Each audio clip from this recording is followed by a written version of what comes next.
आज जब पूरी दुनिया को कोरोना वायरस महामारी से जूझते हुए 1 साल से ज्यादा का वक्त हो गया है, तब पूरी दुनिया में सबसे ज्यादा चर्चा वैक्सीन यानी टीके की हो रही है।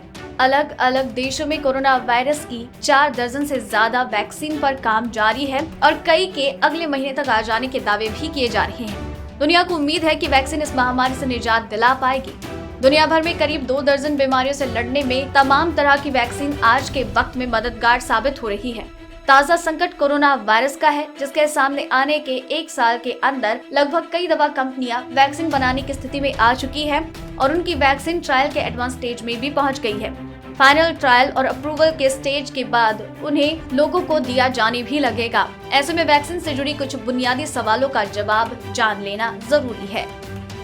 वैक्सीन क्या होती है? वैक्सीन या टीका जैविक पदार्थों से बना द्रव्य है। वैक्सीन शरीर के अंदर रोग प्रतिरोधक क्षमता यानी इम्यूनिटी को बढ़ाकर शरीर में उत्पन्न होने वाले सूक्ष्म जीवों को नष्ट करने का काम करती है। वैक्सीन न केवल बीमारी को कंट्रोल करने में मदद करता है, बल्कि जिन लोगों में वायरस का संक्रमण अभी नहीं हुआ है, उनमें भी इम्यूनिटी का विकास कर बीमारी को फैलने से रोकने का काम करता है। कितने तरीके से दिए जाते हैं टीके? इसे कई माध्यमों जैसे इंजेक्शन, मुंह से पिलाकर या फिर सांस के जरिए इनहेल करवा कर दिया जाता है। इसके अलावा नोजल स्प्रे यानी कि नाक से डालकर भी दिया जाता है।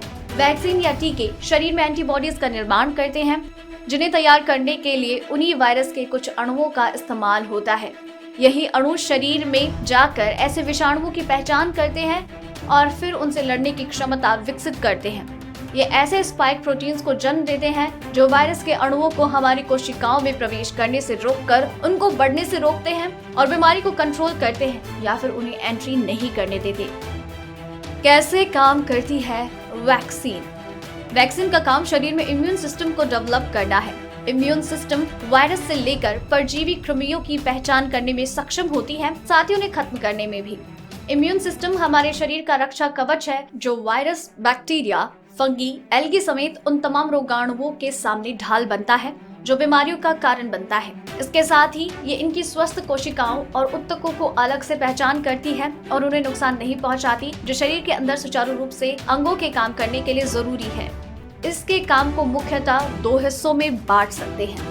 पहला, इनैट यानी जन्मजात इम्यून क्षमता, जैसे त्वचा, नाक में मौजूद स्नॉट, लार पहला रक्षा कवच होते हैं। दूसरा है एडॉप्टिव इम्यून सिस्टम, यानी जो हम लाइफस्टाइल से हासिल करते हैं। जब हम किसी रोगजनक वायरस या बैक्टीरिया के संपर्क में आते हैं तो हमारा शरीर उससे निपटने के लिए तैयार होता है। इनैट से बचकर शरीर में प्रवेश करने के बाद उनका मुकाबला हमारे रक्त में मौजूद व्हाइट ब्लड सेल से होता है। यहीं पर वैक्सीन द्वारा तैयार किए गए एंटीबॉडीज की जरूरत होती है, जो रक्त कोशिकाओं में घातक विषाणुओं को प्रवेश नहीं करने देती। वैक्सीन की जरूरत लोगों को क्यों होती है? वैक्सीन या टीका घातक वायरस से ग्रसित शरीर को उसे उबरने में मदद करती है, वहीं जिनमें संक्रमण नहीं है उनमें उस वायरस से लड़ने की क्षमता भी विकसित करती है। एक समय था जब पोलियो, डिप्थीरिया, टेटनस या काली खांसी जैसी बीमारी से हर साल लाखों लोग ग्रसित हो रहे थे और बड़ी संख्या में लोगों की जान भी जा रही थी।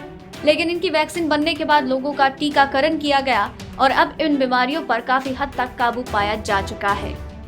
टीकों के क्या साइड इफेक्ट हो सकते हैं? ICMR यानी इंडियन मेडिकल रिसर्च काउंसिल के अनुसार टीकाकरण से होने वाले अधिकांश साइड इफेक्ट हल्के होते हैं, जैसे दर्द, सूजन या इन्फेक्शन के स्थान पर लाल हो जाना। कुछ टीके बुखार, चकत्ते और दर्द भी दे सकते हैं। गंभीर साइड इफेक्ट के चांस बहुत ही रेयर होते हैं, जिसमें दौरा या जानलेवा एलर्जिक रिएक्शन की आशंका होती है। टीकाकरण न करवाने के क्या जोखिम है? लोगों के मन में एक सवाल उठ रहा है कि क्या टीका लेना जरूरी है? इस बारे में ICMR का कहना है कि टीकाकरण न मिलने से संक्रमण को बढ़ावा मिल सकता है, खासकर ऐसे वायरस के खतरे के दौर में जहां तेजी से लोगों में इसका प्रसार हो रहा है। टीका न लेना उस संक्रमण के जोखिम को और बढ़ावा देना है जिसके खिलाफ टीका तैयार किया गया हो। लेकिन इसका मतलब ये भी नहीं है कि अगर टीकाकरण नहीं हुआ तो निश्चित रूप से संक्रमण हो ही जाएगा, बल्कि दूसरे शब्दों में कह सकते हैं कि ऐसे में लोगों में संक्रमण की संभावना ज्यादा होती है। टीके किन रोगों से बचाव करते हैं? टीकाकरण ने दुनिया से चेचक को मिटा दिया। इस बीमारी से 30% लोगों की मौत हो रही थी। अपंग और लकवाग्रस्त करने वाली बीमारी पोलियो को टीकाकरण से ही खत्म किया जा सका है। इसके साथ ही अन्य घातक रोग जैसे रेबीज, पीला बुखार, डिप्थीरिया, टेटनस, व्हूपिंग कफ, खसरा, जन्मजात रूबेला और कंठमाला जैसी बीमारियों को भी पिछले 5 दशक में व्यापक टीकाकरण के जरिए ही कंट्रोल किया जा सका है। दुनिया की पहली वैक्सीन कौन सी थी और किस लिए बनी थी? मानव इतिहास में प्लेग, चेचक, हैजा, typhoid, tetanus, rabies, TB, polio जैसी कई महामारी फैली थी, जिनकी वजह से लाखों करोड़ों लोगों की जान गई थी।